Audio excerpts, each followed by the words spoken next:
반갑습니다. 깔삼이의 독서여행에 오신 여러분 환영합니다. 제가 오늘 여러분과 함께 나누고 싶은 책은 장하준의 경제학 레시피라고 하는 책입니다. 이 책은 이제 장하준 교수가 음식 재료를 가지고 이제 어떻게 이용하면서 세계화 시켰는가, 그리고 그 나라의 경제가 창출되었는가라는 이제 이야기를 써놓은 책인데요. 전체 음식이 식자재가 몇 가지가 등장하냐면 17가지의 식자재가 등장합니다. 그래서 이제 쭉 나열해 보면은 도토리, 오크라, 코코넛, 멸치, 새우, 국수, 당근, 소고기, 바나나, 코카콜라, 그 다음에 호밀, 닭고기, 고추, 라임, 향신료, 딸기, 초콜릿, 이렇게 이제 17가지를 가지고 그 나라가 이제 그걸 어떻게 이용하고 또 세계화 시켰는가라는 이야기를 이제 써놓은 책인데요. 저는 이 책을 읽으면서 두 가지 식자재에서 굉장히 많이 머물렀습니다. 첫 번째는 도토리였습니다.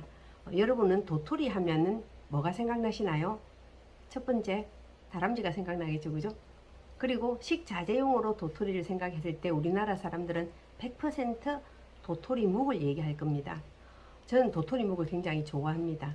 이제 잘 쓴 도토리 묵에다가 오이하고 그 다음에 파하고 뭐 이런 것들을 넣어가지고 양념을 탁 끼얹어서 먹으면, 또 경상도 사람들은 방아를 넣기도 하고요. 뭐 깻잎이나 이런 걸 넣어서 먹으면 고소하고 쫄깃쫄깃하면서 약간 뜨뜻한 맛이 나면서 되게 이제 한 끼 식사로서의 가치가 굉장히 있는 식자재잖아요.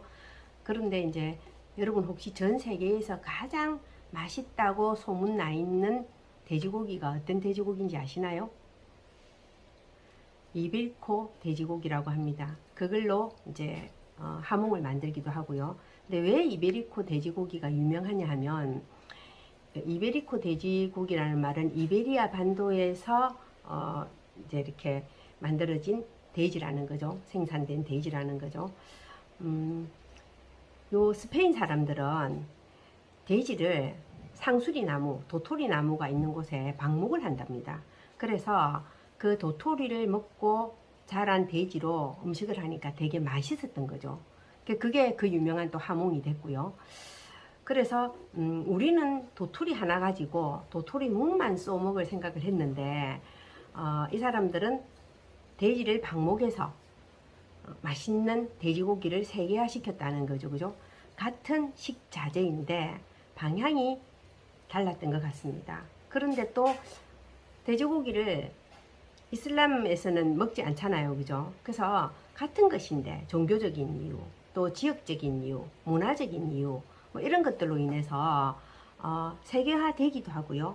금기식품이 되기도 하는 거죠. 그죠? 그럼 그거는 왜 그럴까? 제가 생각할 때는 사피엔스나 총균세나 이런 책들을 통해서 생각해 보면 그 나라가 가지고 있는 지역적인 문제라고 저는 또 생각이 되어지더라고요. 그리고 여기 국수가 나오는데요. 국수에서 저는 깜짝 놀랐습니다. 전 세계에서 뭐 라면을 비롯한 이런 면 종류 소비 1위 국가가 어느 나라일 것 같습니까? 한국이더라고요. 뭐 라면, 뭐 국수 이런 면 종류 있잖아요. 그래서 우리가 지금 성인병이나 이런 것도 많이 문제가 되고 있죠, 그죠? 그 다음 2위 국가가 어디냐면 베트남, 우리나라하고 뭐 거의 근소한 차이고요. 3위가 네팔이더라고요. 그래서 이 같은 식자재로 뭔가 다르게 만드는, 우리가 그렇다고 밀을 주 생산으로 하는 나라가 아니잖아요. 벼 농사가 우리가 주식이잖아요. 그런데 밀이 이제 수입되고 뭐 이제 대량화되고 이렇게 하면서 우리나라는 또 편리함에 굉장히 빨리 잘 따라가잖아요. 그죠? 그래서 그 한 나라의 문화가 결정되는 게 그 나라의 꼭 지역적이다. 아까 제가 지역적인 문제다 이런 얘기를 했는데, 경제정책과 정치와 굉장히 또 교육과 이런 게 맞물려 있잖아요. 그래서 우리는 꾸준히 뭔가를 알기 위한 노력들을 좀 해야 될 것 같고요. 내가 지금 있는 자리에서 무엇을 해야 되는지, 어떻게 해야 되는지, 좀 더 나아지려면 어떻게 해야 되는지 이런 생각들을 해볼 필요가 있겠다라는 생각을 저는 경제학 레시피를 읽으면서 생각했습니다. 도토리 하나에서 시작해서 멀리 왔네요.